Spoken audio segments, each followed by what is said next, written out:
नमस्कार, हर्ष न्यूज की तेज गति वाली बुलेटिन छत्तीसगढ़ रफ्तार में आपका स्वागत है। चलिए शुरू करते हैं क्षेत्रीय खबरों की तेज बुलेटिन छत्तीसगढ़ रफ्तार। छत्तीसगढ़ के कोरबा जिले में एक ग्रामीण का नर कंकाल मिला है। जंगल के बीच खेत में खोपड़ी, हाथ और पैर के टुकड़ों में हड्डियां मिली है। साथ ही पास रखे पैरा में खून के निशान पाए गए। मामला उरगा थाना क्षेत्र के साजापानी गांव का है।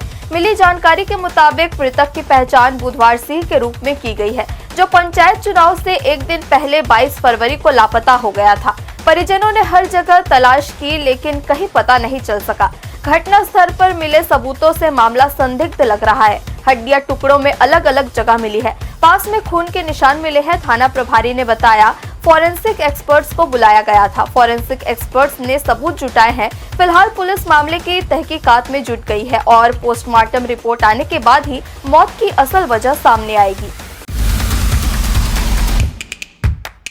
बालोद जिले के दल्लीराज हरा बस स्टैंड पर शनिवार रात दुर्ग से बारात लेकर आई बस में अचानक आग लग गई, जिससे बस पूरी तरह से जलकर खाक हो गई। इस घटना के दौरान बस के अंदर सो रहे ड्राइवर को इमरजेंसी गेट से बाहर निकलना पड़ा। बस में सेंसर लगा हुआ था, जो किसी हादसे के दौरान दरवाजे को लॉक कर देता है। आग लगने के कारण यह लॉक हो गया, जिससे इमरजेंसी गेट से बाहर निकलना पड़ा। बताया जा रहा है कि घटना रात करीब 3 बजे की है। आग की लपटें इतनी तेज थी कि आसपास खड़ी अन्य बसों को तुरंत हटाया गया। फिर भी एक जागीरदार की बस को नुकसान हुआ। दमकल वाहन की मदद से आग बुझा लिया गया।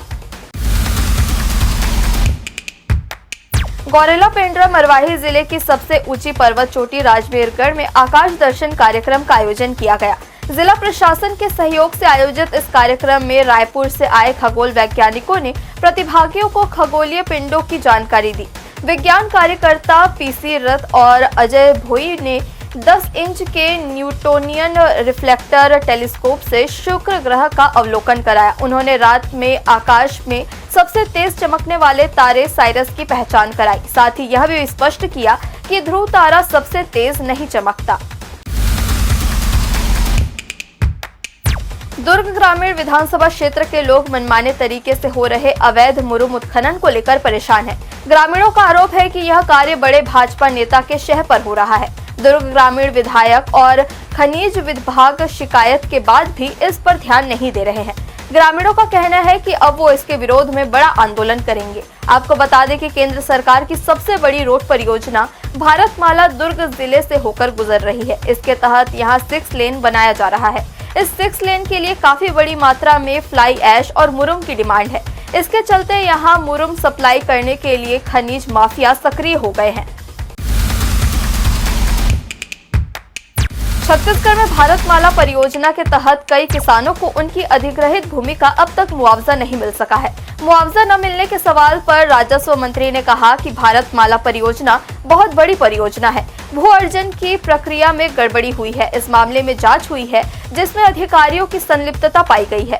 कुछ अधिकारियों को निलंबित भी किया गया है। मुआवजा नहीं मिलने का कारण यह है कि एक ही प्लाट को कई प्लाटों में बांटा गया है। 25 करोड़ रुपए मुआवजा देना था, उसको कई गुना मुआवजा अधिक देना पड़ रहा है।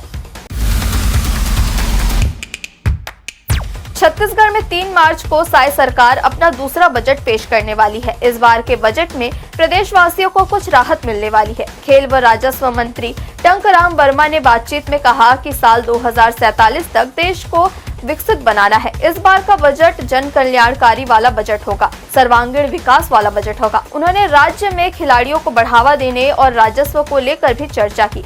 मंत्री टंकराम वर्मा ने बताया कि इस बार बजट में प्रदेशवासियों को राजस्व और खेल में भी कई सारे लाभ मिलेंगे। उन्होंने कहा कि खिलाड़ियों को नौकरी दी जाएगी। इसके लिए समिति अपनी रिपोर्ट तैयार कर रही है। रिपोर्ट तैयार होने पर उसे आगे बढ़ाया जाएगा और फिर खिलाड़ियों को नौकरी मिलेगी। नारायणपुर में आयोजित चौथे पीस हाफ मैराथन में उत्तर प्रदेश के अक्षय कुमार ने शानदार प्रदर्शन कर पहला स्थान हासिल किया। नारायणपुर के हाई स्कूल मैदान में सुबह 5:30 बजे वन मंत्री केदार कश्यप, सांसद महेश कश्यप और विधायक अनुज शर्मा की उपस्थिति में मैराथन की शुरुआत हुई। इस प्रतियोगिता में देश विदेश के करीब 10,000 धावकों ने हिस्सा लिया। 21 किलोमीटर की दौड़ अबूझमाड़ के बॉसिंग में समाप्त हुई। अक्षय कुमार ने शुरू से अंत तक अपनी लय बनाए रखी। यूथोपिया के एथलीट थॉमस दूसरे स्थान पर रहे। महिला वर्ग में यूथोपिया की वटोरा ने पहला स्थान प्राप्त किया, वहीं उत्तर प्रदेश की रेणुका ने दूसरा स्थान हासिल किया। छत्तीसगढ़ सरकार की साय कैबिनेट की बैठक आज 2 मार्च को मंत्रालय में होगी। इस बैठक की अध्यक्षता मुख्यमंत्री विष्णुदेव साय करेंगे। बैठक में राज्य के आगामी बजट सहित कई अहम मुद्दों पर चर्चा होगी। राज्य का बजट 3 मार्च को विधानसभा में पेश किया जाना है। इसको लेकर यह बैठक महत्वपूर्ण मानी जा रही है। साय कैबिनेट की इस बैठक में मुख्य रूप से राज्य के आगामी बजट पर चर्चा होगी। छत्तीसगढ़ सरकार ने इस बार के बजट को लेकर कई बड़े ऐलान किए हैं। मुख्यमंत्री ने पहले ही संकेत दिए हैं कि इस बजट में आम जनता के हितों को ध्यान में रखते हुए कई योजनाओं को शामिल किया जाएगा। बजट में कृषि, शिक्षा, स्वास्थ्य और रोजगार जैसे क्षेत्रों पर जोर दिया जाएगा। छत्तीसगढ़ रफ्तार की आज की बुलेटिन में बस इतना ही। अपने आसपास की तमाम खबरों से जुड़े रहने के लिए हमेशा बने रहे हर्ष न्यूज के साथ। नमस्कार।